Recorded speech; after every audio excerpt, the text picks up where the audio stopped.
आज एक घमासान कांग्रेस में भी देखने को मिला। यूं तो उदयपुर में कांग्रेस चिंतन शिविर कर रही है, लेकिन ये चिंतन शिविर कांग्रेस की चिंता को और बढ़ा रहा है।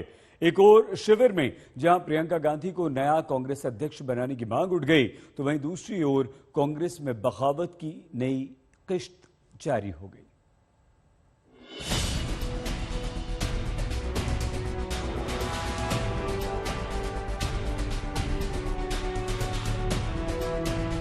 उदयपुर में कांग्रेस चुनौतियों पर चर्चा कर रही है।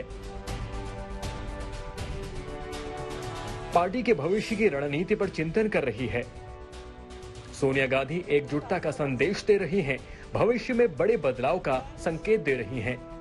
लेकिन इस चिंतन, मंथन और चर्चा के बीच पार्टी में कुछ ऐसा हो रहा है जो कांग्रेस के लिए अच्छे संकेत नहीं है।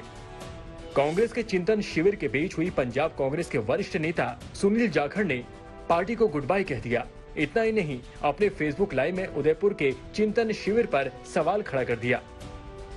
सुनील ने खता की है और सुनील की वजह से अगर पंजाब में सरकार नहीं बन पाई, और जैसे कि आपके हरीश बायतू जी कह रहे हैं कि सुनील की वजह से, सुनील के बयानों की वजह से आसपास वाली स्टेट्स के अंदर भी कांग्रेस को नुकसान हुआ है, तो फिर सुनील को निकाला क्यों नहीं? जिनके ऊपर चिंतन भी नहीं, चिंता करने का विषय है।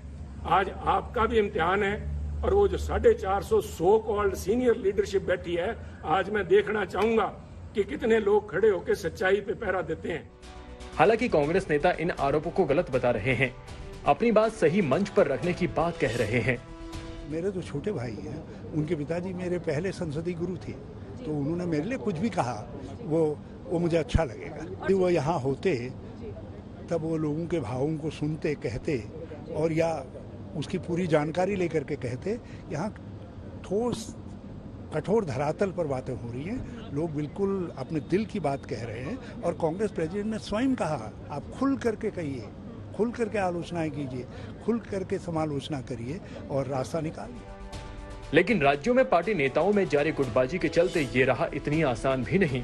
गुजरात में इसी साल विधानसभा चुनाव हैं, लेकिन गुजरात कांग्रेस के कार्यकारी अध्यक्ष हार्दिक पटेल पहले ही दिन चिंतन शिविर में नहीं पहुंचे तो सवाल उठ गया।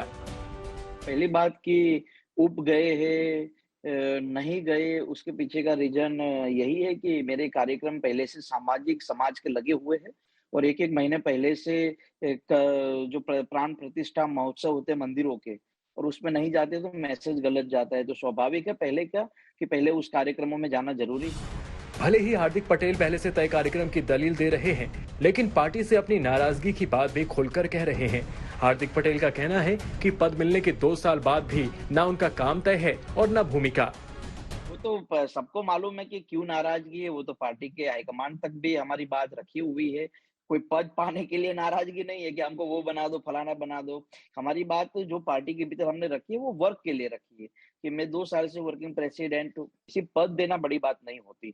पद के बाद उसके लिए उसका उपयोग करना, काम देना, उस काम में मैं सफल रहूं ना रहूं वो देखना, वो आपकी जिम्मेवारी होती है। जो आज तक नहीं हुआ, बस उसी का दुख है।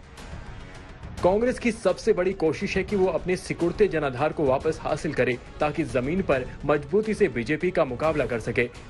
चिंतन शिविर से ऐसे ही सवालों के जवाब निकलने की उम्मीद थी, लेकिन पार्टी नेताओं के रवैये ने चिंतन के बीच कांग्रेस की चिंता बढ़ा दी है। आज तक ब्यूरो।